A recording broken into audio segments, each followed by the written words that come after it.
کرتے ہوئے دیکھتا ہے تو کہتا ہے تم کتے کی طرح کیوں کر رہے ہو؟ کیونکہ دیگر جانوروں میں بھی حریص ہوتے ہیں، لالچی پن ہوتا ہے،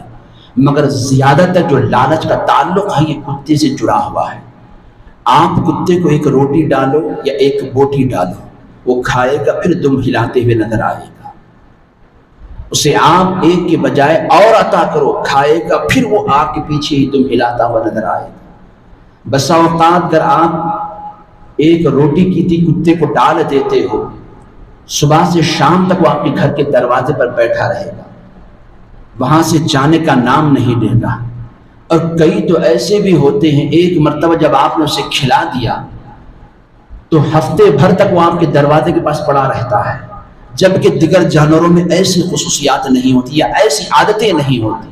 بلی بھی ایک پالتو جانور ہے، جب بھوک لگتی ہے گھر میں داخل ہو جاتی ہے، پالتو بلی ہو یا کوئی اور ہو، وہ آتی کچھ دیر شور کرتی ہے، آواز کرتی ہے، آپ کچھ ڈال دیتے ہیں، کھا لیتی ہے یا دودھ پی لیتی، پھر وہاں سے چل پڑتی ہے یا گھر کی کسی کونے میں جا کر خاموش بیٹھ جاتی ہے۔ مگر کتے کا جو لالچی پن ہے یہ ایسا ہے، جتنا بھی آپ ڈالو وہ کھائے گا، پھر دم ہلاتے ہوئے نظر آئے گا، پھر لالچی نگاہوں کے آپ کی طرف دیکھتا ہوا دکھائی دے گا۔ ایک کتے کے سامنے اگر ہڈی پڑی ہوئی ہو، گوشت کی ہڈی ہو، وہ ہڈی کو کھا لے گا، پیٹ بھر جائے گا، مگر پھر بھی ہڈی کو دیکھتا ہوا بیٹھے گا۔ اگر مردار اس کے سامنے پڑا ہوا ہے، کسی کو شکار کر کے کھایا ہے، پکڑ کر لایا ہوا ہے، کھا لے گا، پیٹ بھر چکا ہے، اب کھانے کی مزید گنجائش نہیں ہے، مگر اس کے باوجود بھی اس غذا کو، اس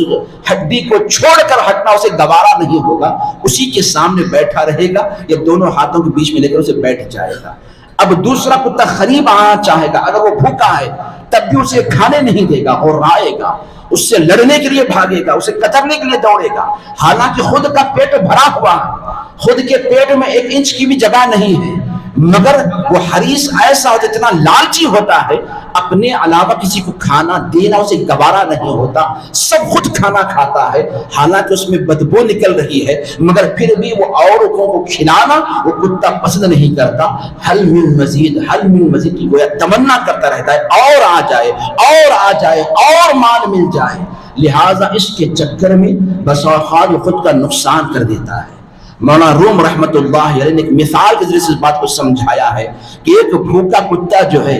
ہڈی کی تلاش میں، گوشت کی تلاش میں، غذا کی تلاش میں در بدر بھٹک رہا تھا، یہاں تک کہ غذا کی تلاش میں بھٹکتے بھٹکتے وہ ایک نہر کے کنارے سے گزرنے لگا تو وہاں پر اسے ایک پرندے کا گوشت یا کسی جانور کی بڑی ملی ہوئی ہڈی دکھائی دی، فوراً سونگ لیتا ہے، کھانا شروع کر دیتا ہے۔ اب ایک نوالا اٹھا لیا، پھر سوچا کہ اگر یہاں پر کھانے کے لیے بیٹھے تو ممکن ہے کوئی دوسرا کتا بھی یہاں پر آ جائے، بہتر ہے کہ میں یہاں سے کہیں اور اس ہڈی کو لے کر چلے جاؤں۔ منہ میں ہڈی لے کر وہ کتا آگے بڑھنے لگتا ہے، اب نہر کو پار کرنا تھا، جو ہی نہر کے قریب پہنچتا ہے تو نہر میں اسے خود کی شکل دکھائی دینے لگتی ہے۔ بس اوقات انسان بھی پانی میں اپنی شبیہ، اپنی تصویر کو دیکھنے لگتا ہے، تو ویسا ہی معاملہ اس وقت کا تھا کہ کتے کو اپنی ہی شبیہ جو ہے اس بہتے ہوئے پانی اس نہر میں دکھائی دینے لگی، تو اب اس کتے نے سوچا کہ کوئی اور کتا ہے جس نے بھی اپنے منہ میں ہڈی کو دبا کر رکھا ہے، تو اب لالچی پن اس کے اندر ظاہر ہو گیا۔ اس نے سوچا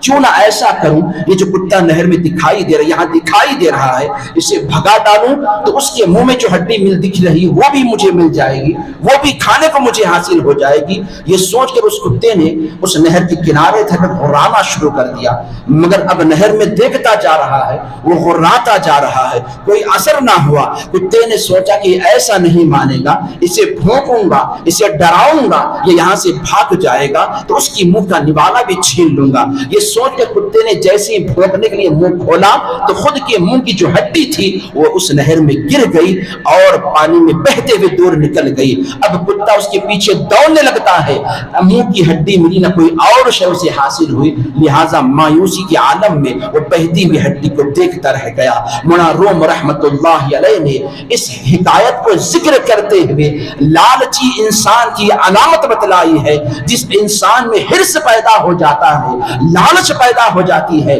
انسان ایسا ہی ہو جاتا ہے، مزید پانے کے لیے اور پانے کے لیے اور پانے کے لیے تمنا کرنے لگتا ہے، یہاں تک کہ جو ہوتا ہے اسے بھی گنوا بیٹھتا ہے، جو اس کے پاس خود کا ہوتا ہے اس کا بھی وہ نقصان کر بیٹھتا ہے. لہٰذا آج اگر ہم دیکھیں تو یقیناً یہ حالات ہماری نگاہوں کے سامنے ہیں. بارہا ہم نے ایسے حالات میں میرے دوستوں